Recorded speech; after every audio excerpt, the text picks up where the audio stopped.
सिद्धि हेतु स्वामी गए, यह गौरव की बात पर चोरी चोरी गए, यही बड़ा व्याघात।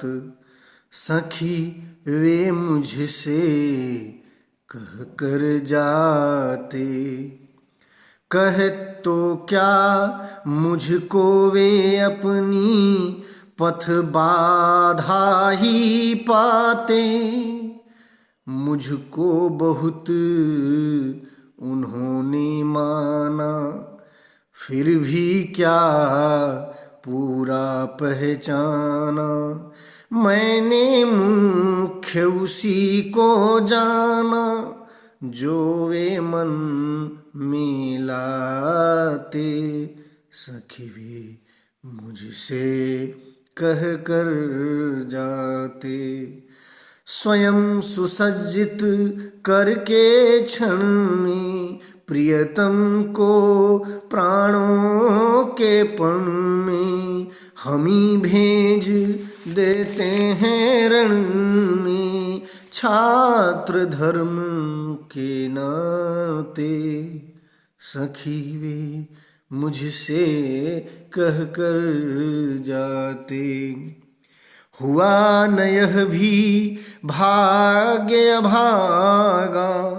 किस पर विफल गर्व अब जागा, जिसने अपनाया था त्यागा।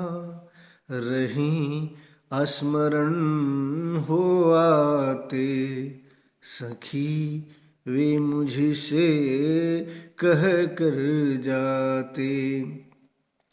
नयन उन्हें हैं निष्ठुर कहते, पर इनसे जो आंसू बहते।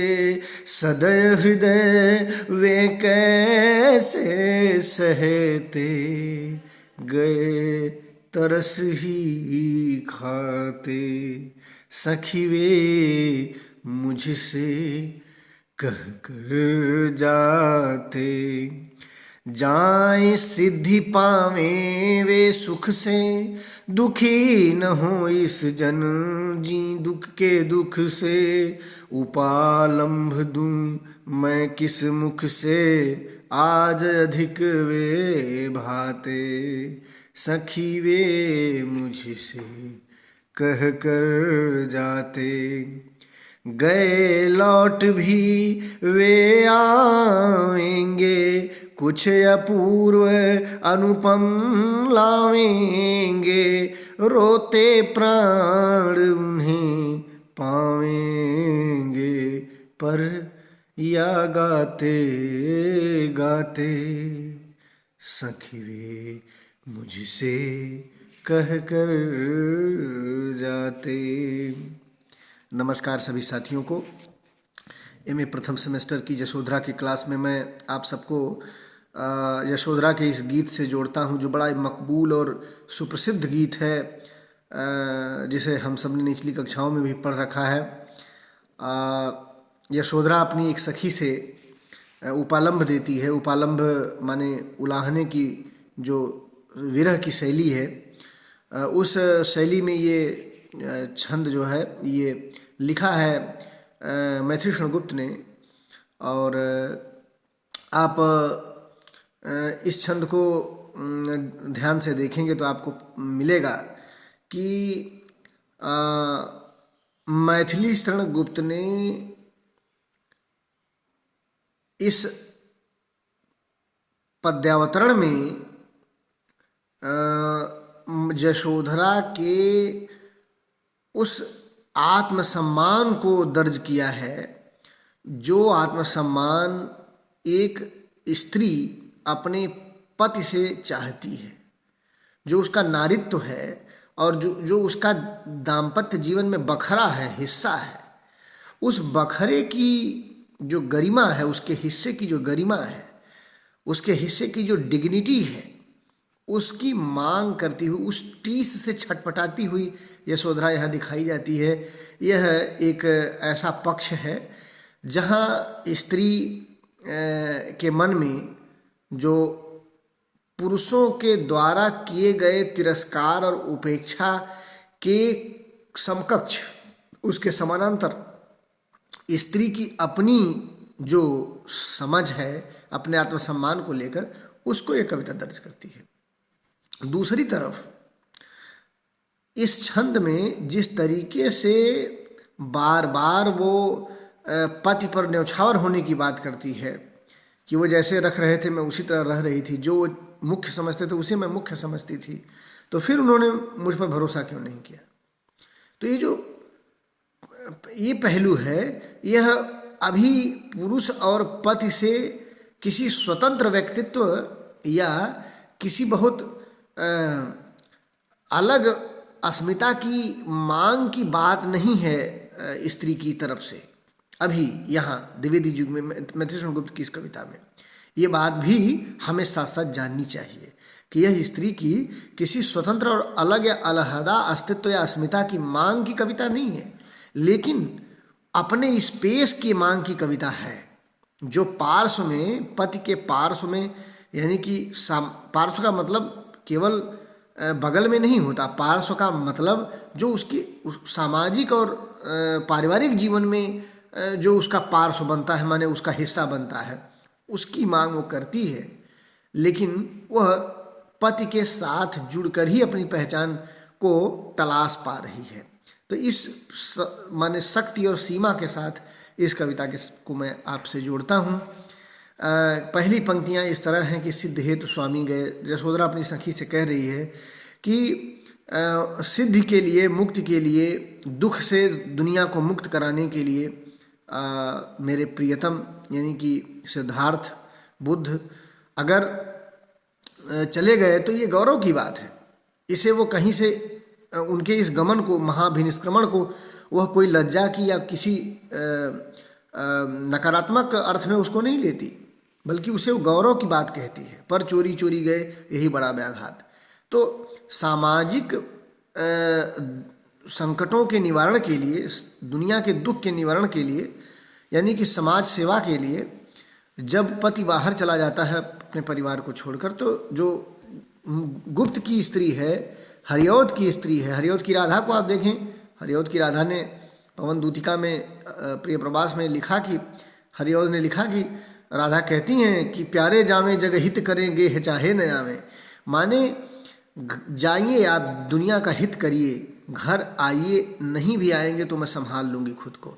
ये देखिए स्त्री की एक सशक्त होती हुई, एक पुरुष के बगैर भी सरवाइव कर सकने की जो उसकी समझ है या चेतना है, वो धीरे धीरे उभरनी शुरू हो जाती है।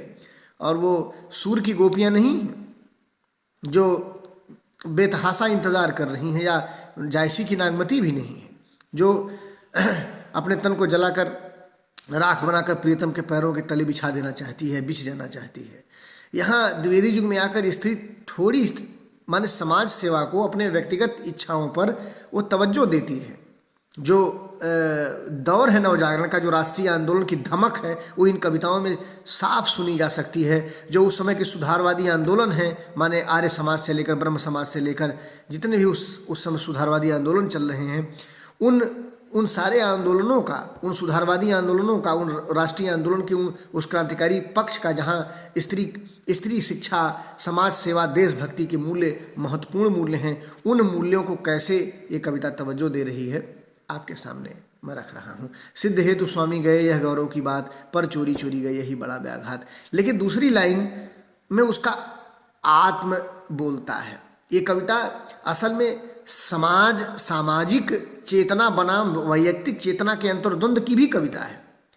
वो जैसे द्विवेदी युग जिस तरीके से सामाजिक चेतना पर बल देता है, आगे चलकर यही कारण है कि आगे चलकर के द्विवेदी युग के बाद छायावाद में व्यक्तिवाद का ज़्यादा जोर है, और बहुत आगे जाने पर आप प्रयोगवाद की हिंदी कविता और काव्य आंदोलन देखेंगे तो वहाँ पर सामाजिक सच्चाइयों के लिए, सामाजिक ज़रूरतों के लिए व्यक्ति के मन और उसके स्वप्न को, उसकी आशाओं आकांक्षाओं को बलिदान करने के खिलाफ कविताएँ लिखी गई। आप नदी के द्वीप वगैरह देखें, माने समाज का अस्तित्व महत्वपूर्ण है, लेकिन पहले व्यक्ति का का अस्तित्व, उसके स्वप्न संघर्ष, उसकी आशाएं आकांक्षाएं मुख्य होती हैं। तो ये जो वैचारिकी की दुनिया में वैयक्तिक चेतना बनाम सामाजिक चेतना का अंतर्द्वंद है, उसके अक्स, उसकी अनुगूंज आप इन दो पंक्तियों में सुन सकते हैं। पहली लाइन उसकी उस राष्ट्रीय चेतना और सामाजिक चेतना और सुधारवादी आंदोलनों से प्रभावित लाइन है जिसमें वो कहती कि सिद्ध हेतु स्वामी गए, यह गौरव की बात। ये समाज सेवा के लिए गए हैं, दुनिया के दुख के निवारण के लिए गए हैं, तो इसे वो अपना सम्मान समझती है, इसमें उसे कोई दिक्कत नहीं है, वो खुद को संभाल लेगी। लेकिन दिक्कत ये है कि जो उन्होंने चोरी चोरी जाने का क्यों निर्णय किया? क्या वे मुझसे कहते तो मैं उनके पथ की बाधा ही बनती? ये सवाल करती है यशोधरा। सच वे मुझसे कह कर जाते तो क्या मैं उनके रास्ते की हमेशा बाधा? ऐसा पुरुष क्यों सोचता है?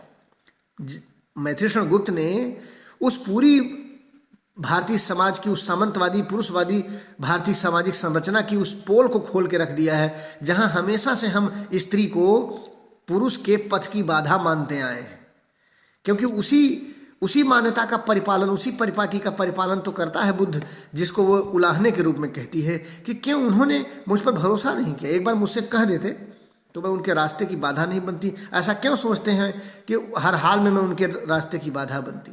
पथ बाधा। तो ये जो पुरुषवादी सोच है और स्त्री के प्रति जो उसकी समझ है, हमारे समाज की समझ, आज तक हम लगभग उस समझ से ग्रस्त हैं एक हद तक कि स्त्री को कहीं न कहीं माया, मोह और बाधा, ये तो भक्तिकाल से पूरी परंपरा चली आ रही, उस पक्ष को प्रश्नांकित करती है द्विवेदी युग की ये कविता कि पथबाधा ही नहीं है वो तो छायावाद में प्रसाद ने बताया कि पथबाधा नहीं, वो तो बसंत का दूत है। बिरस पतझड़ में सुकुमार, घन तिमिर में चपला की रेख है, तपन में शीतल मंद बयार है। जब पुरुष की जिंदगी में औरत आती है, मनु की जिंदगी में श्रद्धा आती है, तो वो पतझड़ में जैसे बसंत नई कोपले फोड़ कर आता है, नए सृजन की आशा लेकर आता है, नए सृजन का वातावरण लेकर आता है। तो स्त्री केवल बाधा नहीं है, वो नई कोपलें फोड़ने की वजह भी है, सपनों के नवांकुर के उगने की वजह भी है। वो घनघोर अंधेरे में, निराशा के घनघोर अंधेरे में चमकती बिजली की एक रेखा भी है जहाँ थोड़ी रोशनी बाकी रह गई है। तो वो स्फूर्ति भी है, वो केवल सुलाती नहीं, शीतल मंद बयार की तरह स्फूर्तिमय भी करती है। तो ये आगे का जो सोपान हिंदी कविता में छायावाद आता है, तो वहाँ ये जो पथबाधा का पक्ष द्विवेदी जी रच रहे हैं, ये जो प्रश्नांकित किया है पथबाधा वाले मानसिकता को, पथबाधा वाली सामाजिक संरचना में जो मानसिकता पैबस्त है, गुथी हुई है, उसको प्रश्नांकित करती है यशोधरा कि क्या हम पथबाधा ही हैं और क्या हो सकते हैं। वो प्रसाद ने बताया कामायनी के श्रद्धा सर्ग में, मैंने आपको उससे जोड़ा। मुझको बहुत उन्होंने माना, फिर भी क्या पूरा पहचाना, मैंने मुख्य उसी को जाना जो वे मन में लाते, सखवे मुझसे कह कर जाते। वो बताती है कि मुझको बहुत उन्होंने माना, मैं इस बात से गुरेज नहीं करती कि उन्होंने मुझे कम सम्मान दिया है और उन्होंने सब कुछ किया, लेकिन क्या मुझे ठीक से पहचान पर। देखिए यहाँ पर आइडेंटिटी का प्रश्न है, ये है अस्मिता का सवाल, जहाँ वो कहती है कि मुझे पहचान तो जाते ठीक से, अपनी पत्नी को उन्होंने ठीक से नहीं पहचाना, मुझे ठीक से आइडेंटिफाई नहीं किया। अगर वो मेरे दिल के तहों तक जा पाते तो ठीक से वो मुझे पहचान पाते और वो जान पाते कि मैं उनके रास्ते में हमेशा बाधा नहीं बनूंगी। जिसे उन्होंने मुख्य माना और जो मन में वे लाए उसी को मैंने हमेशा तवज्जो दी, मैंने उनके निर्णय को मैंने हमेशा तवज्जो दी। ये पहले से एक आदत रही है मेरी, यानी कि एक पहले से जो जीवन हमने जिया है उस जीवन में मैंने साबित किया है कि मैं आपकी बात को, आपके विचारों को तवज्जो दूंगी। तो फिर जब बात आई मुझसे पूछने की, मेरे मान सम्मान की और मेरे पक्ष की, तो आपने मुझे क्यों छोड़ दिया, यानी मुझसे बिना पूछे आप क्यों चले गए। ये जो स्त्री की कसक है, उसके आत्मसम्मान की जो पीड़ा है, जो पति के पार्श्व में उसका अपना स्पेस है, उसकी मांग करती है और अपनी आइडेंटिटी को ठीक से जान पाने या जानने की एक तरह से जो है वो गुहार लगाती है।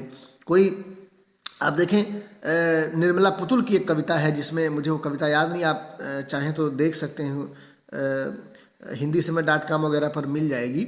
निर्मला पुतुल ने वो कहा कि कुछ उसका अर्थ इस तरह का है कि तुमने जो है स्त्री को कितना जाना है बिस्तर और रसोई से अलग। उसके जो है दिल अंदर की तहों तक कहाँ कब पहुँचे हो पुरुष। ये इस तरह की कुछ कविता, बड़ी खूबसूरत कविता है, मुझे इस समय याद नहीं आ रही, आप उसको देख लें। निर्मला पुतुल की वो कविता है, तो आप हिंदीसमय.com वगैरह पर मिल जाएगी बहुत आसानी से। मकबूल कविता है जिसका मैं जिक्र यहाँ कर रहा हूँ। स्वयं सुसज्जित करके क्षण में प्रियतम को प्राणों के पण में हम ही भेज देते हैं रण में, छात्र धर्म के नाते सख वे मुझसे कह कर जाते।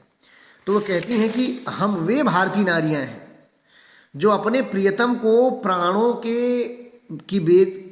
शर्त लगाने के लिए, बलिदान करने के लिए, अपने क्षत्रिय धर्म के नाते स्वयं अपने हाथों से उन्हें शस्त्रों से सुसज्जित करके रण में माने युद्ध में भेज देते हैं, और एक बार बिलखते तक नहीं, आंख में आंसू तक नहीं लाते। यानी कि जो भारतीय संस्कृति में जो स्त्री की जो बहादुरी के पक्ष हैं, माने कि वो जो हमारी संस्कृति में इस तरह की नारियां हुई जिन्होंने अपने पति को युद्ध के लिए, देश की रक्षा के लिए स्वयं लड़ने के लिए भेजा तिलक लगाकर, उस परंपरा की तरफ इशारा कवि करता है कि हम लोग उस परंपरा की नारियां हैं, तो कैसे हमें कमज़ोर समझा जा रहा है और कैसे इसे स्त्री की कमज़ोरी समझकर उन्होंने बताना मुनासिब नहीं समझा कि अगर मैं बताऊंगा कि मैं जा रहा हूं तो शायद वो स्त्री कमज़ोरी बनकर मेरे पैरों में लिपट जाएगी। तो ये देखिए कैसे गुप्त जी के यहाँ आकर के, द्विवेदी युग में आकर के कवि जो है, मान हिंदी कविता में हिंदी कवि की जो स्त्री है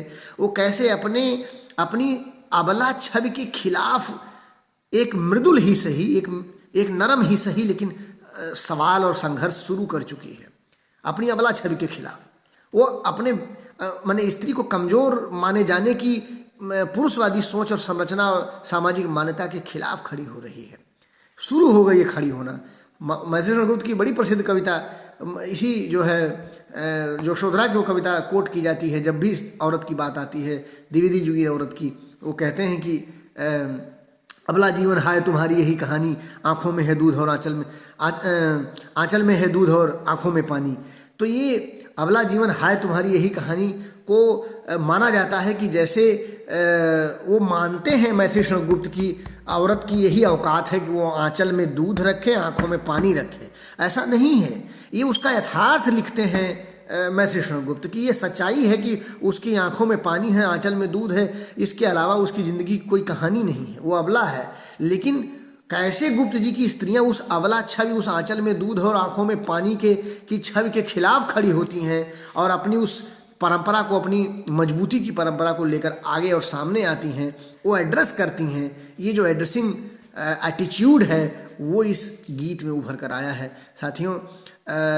और जो उसके आगे का हिस्सा है आप बहुत आसानी से पढ़ लेंगे, संदर्भ सारे यही होंगे जो मैंने बता दिए व्याख्या के, और अब केवल अर्थ है उसको आप आसानी से समझ जाएंगे। हम लोग फिर अगली क्लास में जब मिलेंगे तो अगर आप कहेंगे तो मैं उस पर बात कर लूँगा, अदरवाइज़ हम लोग आगे बढ़ेंगे।